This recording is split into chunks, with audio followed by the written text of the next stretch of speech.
नमस्कार, आप देख रहे हैं एबी न्यूज। मैं हूं आपके साथ प्रियांश लाजा। आइए बढ़ते हैं ताजा खबरों की तरफ।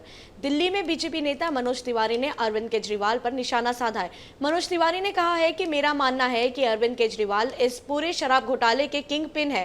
केस चल रहा है और कोर्ट ने भी उनकी गिरफ्तारी पर रोक लगाने से मना किया। ये कानूनी प्रक्रिया है और जिन्होंने भ्रष्टाचार किया है वे बच नहीं सकता। अगर कॉन्स्पिरेसी क्रिएट की गई है तो इसका मतलब वो कोर्ट पे इल्जाम लगा रहे हैं। मेरा मानना है कि अरविंद केजरीवाल इस पूरे शराब घोटाले के सरगना वही हैं, किंगपिन वही हैं।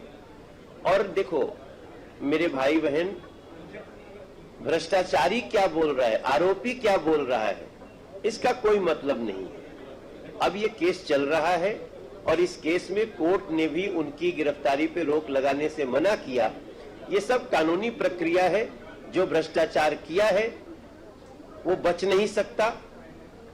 हाँ, अगर कोई निर्दोष है तो उसको परेशानी भी नहीं होगी। लोकसभा के मद्देनजर कांग्रेस पार्टी ने शुक्रवार को अपना घोषणा पत्र जारी कर दिया। कांग्रेस ने अपने घोषणा पत्र में 5 न्याय और 25 गारंटी का वादा किया है। इस मौके पर कांग्रेस नेता सोनिया गांधी, पार्टी अध्यक्ष मल्लिकार्जुन खड़गे और सांसद राहुल गांधी मौजूद रहे। घोषणा पत्र में पार्टी के 5 न्याय यानी हिस्सेदारी न्याय, किसान न्याय, नारी न्याय, श्रमिक न्याय और युवा न्याय को शामिल किया गया है। राष्ट्रीय अध्यक्ष मल्लिकार्जुन खड़गे ने कहा कि हमारा घोषणा पत्र देश के राजनीतिक इतिहास में न्याय के दस्तावेज के रूप में याद किया जाएगा। हमारा ये घोषणा पत्र देश के राजनीतिक इतिहास में न्याय के दस्तावेज के रूप में याद किया जाएगा।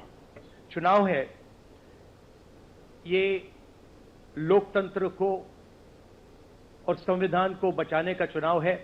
एक तरफ एनडीए नरेंद्र मोदी जी जो कॉन्स्टिट्यूशन पर आक्रमण कर रहे हैं,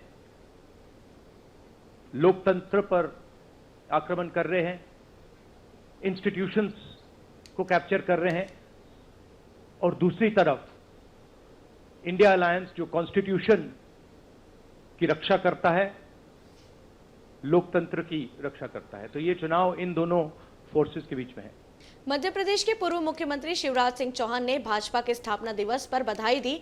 उन्होंने कहा कि अटल जी ने कहा था, अंधेरा छटेगा तो सूरज निकलेगा और कमल खिलेगा। आज पीएम मोदी के नेतृत्व में विकास का सूर्य प्रकाश पूरे देश में फैल रहा है। विकसित भारत के संकल्प के साथ भाजपा आगे बढ़ रही है। सभी कार्यकर्ता भाइयों बहनों को, देशवासियों को बहुत बहुत बधाई। श्रद्धेय अटल जी ने कहा था, अंधेरा छटेगा, सूरज निकलेगा, कमल खिलेगा। राष्ट्रीय स्वयंसेवक संघ प्रमुख मोहन भागवत मध्य प्रदेश के खंडवा जिले में स्थित तीर्थस्थली ओंकारेश्वर पहुंचे। उन्होंने ओंकारेश्वर के ओंकार पर्वत पर निर्माणाधीन आदि गुरु शंकराचार्य प्रोजेक्ट का अवलोकन किए। ओंकारेश्वर मंदिर पहुंचकर ज्योतिर्लिंग के दर्शन किए। इसके उपरांत मध्य प्रांत के पदाधिकारियों के साथ बैठक भी की। ओंकार बमलेश्वर के चरणों में अनंत प्रणिपात समर्पित करते हुए आज इस एकात्म धाम का सौभाग्य है कि जिनके कंधों पे बहुत बड़ा भार है, और इस एकात्म धाम को जिस चीज़ की आज ज़रूरत थी, जिस कार्य को गति देने के लिए एक संबल की ज़रूरत थी, वो संबल ले करके और एक बहुत बड़ा अपना स्नेहिल आशीर्वाद भी दे गए और एक संदेश भी दे गए और एक संकेत भी दे गए। तो सब चीज़ें हो गई। ग्वालियर में कॉल सेंटर से विदेशी नागरिकों से ठगने ऑनलाइन ठगी का मामला सामने आया है, जिसके बाद मामले को लेकर अमेरिका की जांच एजेंसी होमलैंड सिक्योरिटी के अधिकारी ग्वालियर पुलिस अधीक्षक कार्यालय पहुंचे। बताया जा रहा है कि कॉल सेंटर के माध्यम से अमेरिका के सैकड़ों नागरिकों के साथ ठगी हुई है। वहीं आरोपियों का इनपुट झांसी रोड थाना क्षेत्र के कॉल सेंटर से जुड़े होने की बात सामने आई है। फिलहाल पुलिस कॉल सेंटर के मास्टरमाइंड की तलाश कर रही है। मध्य प्रदेश के खंडवा में एक दर्दनाक हादसा हो गया, जिसमें एक मासूम की जान चली गई। यहां के गणेश तलाई क्षेत्र में कार चला रही युवती ने घर के बाहर खेल रहे बच्चे को रौंद दिया। इस हादसे में बच्चे की घटना पर ही मौत हो गई। इस हादसे का एक सीसीटीवी फुटेज भी सामने आया है। दरअसल गणेश तलाई इलाके में रहने वाला 8 साल का बच्चा अपने घर के पास साइकिल चला रहा था। इसी दौरान वहां से गुजर रही एक तेज रफ्तार कार ने उसे अपनी चपेट में ले लिया। फिलहाल पुलिस आरोपी पर कार्यवाही कर रही है। बिलासपुर के रिवर व्यू में गुरुवार रात लड़कियों के बीच जमकर मारपीट हो गई। इस मारपीट में लड़कियों को हल्की चोटें भी आई है, जिसका वीडियो सोशल मीडिया में वायरल हो रहा है। घटना कोतवाली थाना क्षेत्र की है।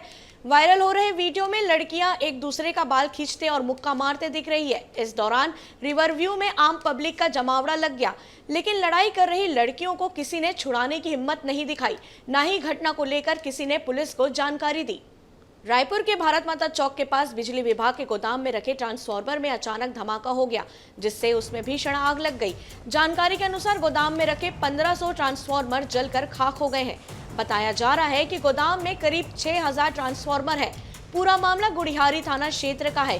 घटना को लेकर रायपुर पश्चिम के पूर्व विधायक और रायपुर लोकसभा प्रत्याशी विकास उपाध्याय का बयान भी सामने आया है। उपाध्याय ने इस हादसे का कारण लापरवाही बताया। उन्होंने कहा कि इसका प्रमुख कारण पता लगाने की आवश्यकता है। शुक्रवार को यह घटना गुड़ियारी थाना क्षेत्र की है, जहां बिजली विभाग के गोदाम में आग लग गई। आग का धुआं पूरे शहर भर में देखने को मिला, जहां 15,000 ट्रांसफार्मर जलकर खाक हो गए। आपको हम यह तस्वीर दिखा रहे हैं। बिजली विभाग के डिवीजन दफ्तर वर्कशॉप में भीषण आग लगी है। कोटा के पीछे स्थित ये वर्कशॉप में सैकड़ों की तादाद पर ट्रांसफार्मर होते हैं। समझ में आता है कि कुछ ना कुछ गड़बड़ी की आशंका है या कोई लापरवाही बरती गई है, जिस वजह से इतनी भीषण आग लगी है। उनसे लगी हुई रिहायशी कॉलोनियां हैं। मैं समझता हूं कि विभाग या जानबूझकर इस आग किसी चीज को दबाने के लिए इस आग को लगाया गया है, या किस कारण क्या है इसके पता लगाने की आवश्यकता है। और लापरवाही हुई है तो जो लोग दोषी हैं उस पर जरूर कार्रवाई होना चाहिए। आजू बाजू लोगों की जान जाने की स्थिति बनी हुई है। आग भीषण है। जब एक ट्रांसफार्मर जला तो उसके साथ वहां सैकड़ों की तादाद में ट्रांसफार्मर है, उनमें भी आग लगी। बेंगलोर में एक सांड ने स्कूटी सवार पर अचानक हमला कर दिया, जिसके बाद स्कूटी सवार चलती ट्रक के नीचे आ गया। गनीमत रही कि ट्रक चालक ने तुरंत ट्रक रोक दिया, जिससे स्कूटी सवार की जान बच गई। इस पूरी घटना का वीडियो फुटेज भी सामने आया है। अयोध्या में राम मंदिर के लोकार्पण के बाद अब तक करीब 1.5 करोड़ लोग रामनगरी पहुंचे हैं। रामलल्ला के दर्शन के लिए रोजाना 1 से 1.5 लाख की संख्या में श्रद्धालु पहुंच रहे हैं। ऐसे में रामनवमी पर क्राउड मैनेजमेंट के लिए प्रशासन बड़ी योजना तैयार कर रहा है। रामलल्ला की प्राण प्रतिष्ठा के बाद ये पहली रामनवमी होगी, इसलिए बड़ी संख्या में श्रद्धालुओं और पर्यटकों के लिए अयोध्या पहुंचने का अनुमान है, जिसके लिए यूपी सरकार और अयोध्या प्रशासन ने इसकी तैयारी तेज कर दी है। अब तक 1.5 करोड़ श्रद्धालु अयोध्या पहुंच चुके हैं। इनमें 1 लाख करीब विदेशी पर्यटक है। रामनवमी के दौरान प्रदेश में कई जिलों में चुनाव का माहौल तेज होगा, तो वहीं मौसम विभाग के अनुमान के मुताबिक गर्मी भी ज्यादा होगी। वहीं भीड़ को नियंत्रित कर सुगमता से दर्शन कराने के लिए क्राउड मैनेजमेंट का प्लान भी तैयार किया गया है। बीजेपी के राष्ट्रीय अध्यक्ष जगत प्रकाश नड्डा ने शुक्रवार को हरिद्वार में रोड शो कर चुनाव का शंखनाद किया। इसके बाद उन्होंने ऋषिकुल मैदान में आयोजित बूथ कार्यकर्ताओं के सम्मेलन को संबोधित किया। यहां उन्होंने कहा कि एक तरफ पीएम मोदी के नेतृत्व में भाजपा और एनडीए है, तो दूसरी तरफ ठगबंधन इंडी गठबंधन है। पीएम मोदी कहते हैं भ्रष्टाचार हटाओ और इंडी गठबंधन कहता है भ्रष्टाचारियों को बचाओ।